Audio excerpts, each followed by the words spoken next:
Hello guys, welcome to Famous TV. Today vlog is about beach day in Goa. ఈరోజు మేము బీచ్కి వెళ్తున్నాము. 3 o'clock అయింది, స్టార్ట్ అయినాము. ఈవినింగ్ ఎంత టైం అయినా సరే బీచ్లోనే బాగా టైం స్పెండ్ చేయాలి. ఏమైనా బోటింగ్ లాంటివి ఉంటే చూడాలి అనుకుంటున్నాం. And let's get in to the video. బీచ్కి వెళ్తున్నాం. ఏమేమి బీచ్ వెళ్తున్నాం? బాగా బీచ్, బాగా బీచ్ అండ్ కొలంకూడి బీచ్ అంట. వయా మపుసా నిన్న మార్కెట్కి వెళ్ళాం కదా, ఆ రూట్ నుంచే వెళ్ళాలన్నమాట. ఇప్పుడే జస్ట్ ఇంటి నుంచి స్టార్ట్ అయినాము. ఇదిగో మా వైషు సే హాయ్.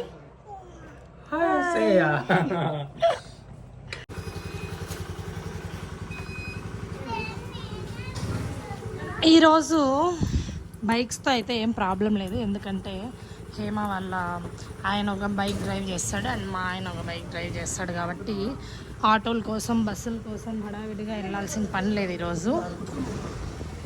అండ్ ఈరోజు ఫ్రీగా ఎంత టైం కావాలంటే అంత టైం బాగా బీచ్లో స్పెండ్ చేసి వస్తామన్నమాట.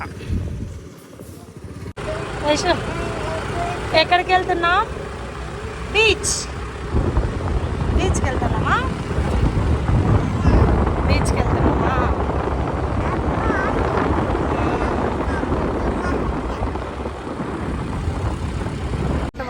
జస్ట్ ఇప్పుడే పెట్రోల్ స్టేషన్కి వచ్చినాం అనమాట. దూరం వెళ్తున్నాం కాబట్టి పెట్రోల్ కొట్టించుకోవడానికి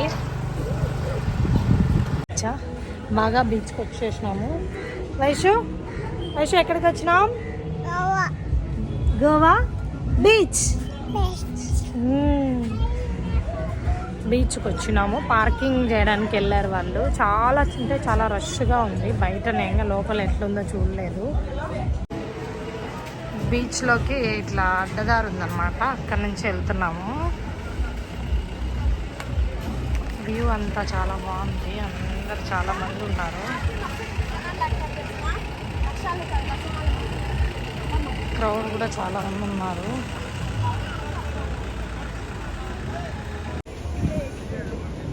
బాగా బీచ్ అంట. బిఏ ఎగిరిపోయింది పాపం.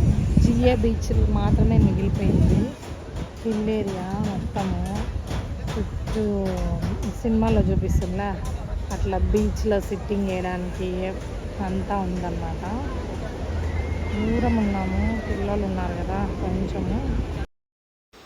కరెక్ట్ 4 o'clockకి అట్లా రీచ్ అయినట్లున్నాం మేము బీచ్కి. అక్కడ ఎండ అంతగా లేదు, క్లైమేట్ కూడా బాగానే ఉండింది. కానీ బోటింగ్ ఉంటే చాలా బాగుండేది అనిపించింది. ఎందుకంటే ఇప్పుడు అక్టోబర్ మంత్ నుంచి మొత్తం బోటింగ్ అంట, పారాగ్లైడింగ్ అంట అంతా ఉంటుందంట. ఇప్పుడు రైనీ సీజన్ కాబట్టి ఎప్పుడు వర్షాలు పడతాయో తెలియదు అని వీళ్ళు బోటింగ్ పారాగ్లైడింగ్ అంతా అలో చేయలేదు. బోటింగ్ ఉంటే బాగుండేది, అదొకటే మిస్ అయింది అనిపించింది. ఇక్కడ ఇది బాగా బీచ్ అనమాట. బాగా బీచ్ అండ్ కొలంపూడి బీచ్ రెండు పక్క పక్కనే ఉంటాయి. మనం నడుచుకుంటూ కూడా వెళ్ళచ్చు నార్మల్గా ఈ బీచ్ నుంచి ఆ బీచ్కి. బట్ మన లగేజ్ పిల్లలంతా ఉంది కాబట్టి ఇక్కడ నుంచి ఆ సైడ్కి వెళ్ళాలంటే మరి వెహికల్ కానీ మనం వెహికల్స్లో వచ్చాము కాబట్టి స్కూటీల్లో వెళ్ళిపోవచ్చు అనమాట. ఇక్కడ ఫస్ట్ మేము వెళ్ళడానికి కొంచెం భయపడ్డాం లోపలికి. ఇట్లా బీచ్ లోపలికి ఎంటర్ కాకముందే కొంచెం దూరంలో ఇట్లా చిన్న చిన్న పాండ్స్ టైప్ ఉన్నాయన్నమాట. పిల్లలు ఆడుకోవడానికి మంచిగా సపోర్ట్ చేశాయి ఇవి. అండ్ వైషు అయితే అంతగా ఎంజాయ్ చేస్తుంది అనుకోలేదు. చాలా అంటే చాలా యాక్టివ్గా ఉండింది. అసలు వాటర్ అంటే చాలా ఇష్టం ఆ పిల్లకి. కానీ ఆ రోజు అంటే బీచ్ డే రోజు మాత్రం ఫుల్ మా అందరి గ్యాంగ్లో పైకి ఫుల్గా ఎంజాయ్ చేసిందంటే వైషునే బాగా. ఆ ఏజ్లో పిల్లలకి శాండిల్స్ బీచ్కి వెళ్ళినప్పుడు మాత్రం తీసుకెళ్ళకూడదు అనమాట. వాళ్ళ కాళ్ళలో కన్నా మన చేతుల్లోనే ఎక్కువ ఉంటాయి. ఆ లగేజ్ మన హ్యాండ్ బ్యాగ్, మొబైల్స్ ఇవే కాకుండా వాళ్ళ చెప్పులు మనం పక్కగా మోయాలన్నమాట. అందుకని ఐ ప్రిఫర్ బీచ్కి వెళ్ళినప్పుడు మాత్రం చిన్నపిల్లలకి అసలు చెప్పులు వేయకూడదు.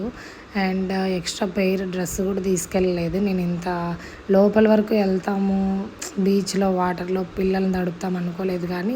కానీ ఆ పాప అసలు వదలలేదనమాట. ఫుల్ ఎంజాయ్ చేసేసింది. వాటర్లో వదిలితే చాలు అసలు పట్టుకోవడానికే చాలా అలసట వచ్చేసింది అనమాట. అంతగా ఆడుకుంది బీచ్లో.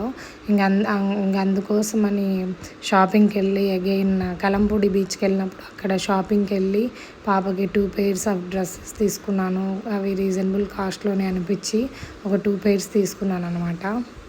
స్విమ్మింగ్ చేయాలనుకున్న వాళ్ళు అట్లాంటి వాళ్ళు ఫుల్ క్యాజువల్ డ్రెస్సెస్లో రావాలి అంటే, వీళ్ళైతే పాపం జీన్స్లో వచ్చారనమాట. షార్ట్లో వచ్చుంటే కంఫర్టబుల్గా ఉండేది అనుకున్నారు కానీ ఎందుకో వాళ్ళకి అదే కంఫర్ట్ అనిపించిందో ఏమో. మళ్ళీ అక్కడికి వెళ్ళాక అయ్యో షార్ట్స్లో వచ్చుంటే బాగుండేది అనుకున్నారు.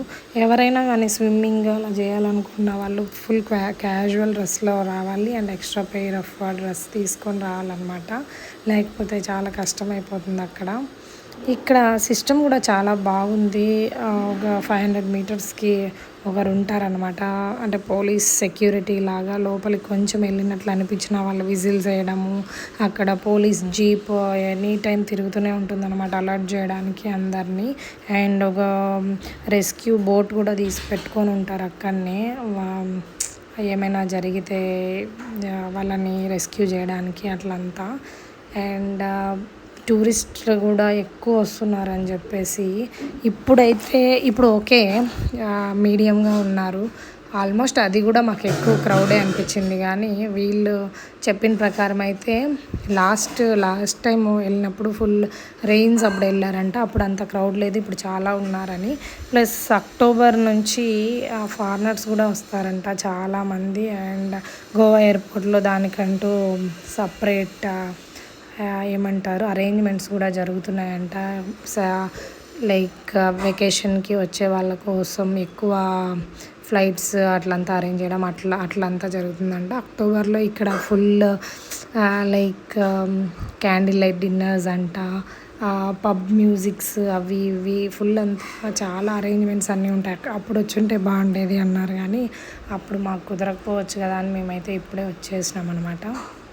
మేము వెళ్ళిన టైము మంచిగా సపోర్ట్ చేసిందనమాట. ఎక్కువ ఎండ లేదు, మంచిగా కూల్గా ఉన్నింది. పిల్లలు ఆడుకోవడానికి కూడా వాటర్లో మంచి క్లైమేట్ ఫుల్గా ఎంజాయ్ చేశారు. ఎప్పుడో ఫస్ట్ టైం కదా బీచ్కి, తనకి చాలా మెమరీస్ ఉండిపోతాయి అన్నమాట. వైషుకి, హనీకి, వీళ్ళకి ఏజ్లో ఇట్లా మంచిగా ఆడుకున్నారు. మేమైతే ఎప్పుడూ ఈ వయసులో అయితే ఇంత ఎంజాయ్ చేయలేదన్నమాట. ఇంకోటి ఏంటంటే అక్కడ మనం బీచ్లో ఆడి అలసిపోతే అందరూ ఊరికే అక్కడ సిట్టింగ్ ఏరియా లాగా గొడుగులన్నీ పెట్టారు. ఫ్రీగా కూర్చోవచ్చేమో అనుకున్నా నేను. దివా వచ్చి అది పే అండ్ సిట్టింగ్ అమ్మ, ఊరికే కూర్చోనేకి లేదు అన్నాడు అనమాట. అప్పుడు తెలిసిందే అక్కడ పే చేసి మరీ కూర్చోవాలంట. హేమ అయితే అక్కడ ఇసుకలో కూర్చుంటే పోయేదానికి దానికి మళ్ళీ పే చేసి ఎందుకు కూర్చోవడం అనేది, ఇంకా అందుకోసమని పెద్దగా దానికి ఇంట్రెస్ట్ చూపించలేదు. ప్లస్ పిల్లలు కూడా ఫుల్ వాటర్లో తడిసిపోయారనమాట. అందుకోసమని ఇంకా రిలాక్సేషన్గా కూర్చుందామన్నా ఇంట్రెస్ట్ రాలేదు. వెంటనే వీళ్ళకి డ్రెస్ చేంజ్ చేసి వేరే బీచ్కి వెళ్ళిపోవాలి అనేసి ఇంకా టైం అయిపోయింది కాబట్టి ఇంకా కూర్చునేది ఏం లేదు. ఈ పిల్ల మేము ఎంత వెళ్దాం అనుకున్నా వైషు మాత్రం ఆపుతూనే ఉంది. అందుకని మేము కూడా కొద్దిసేపు ఆగాల్సి వచ్చింది. 3 నుంచి 6 o'clock వరకు నియర్లీ ఈ బీచ్లోనే ఉన్నాం, బాగా బీచ్లోనే.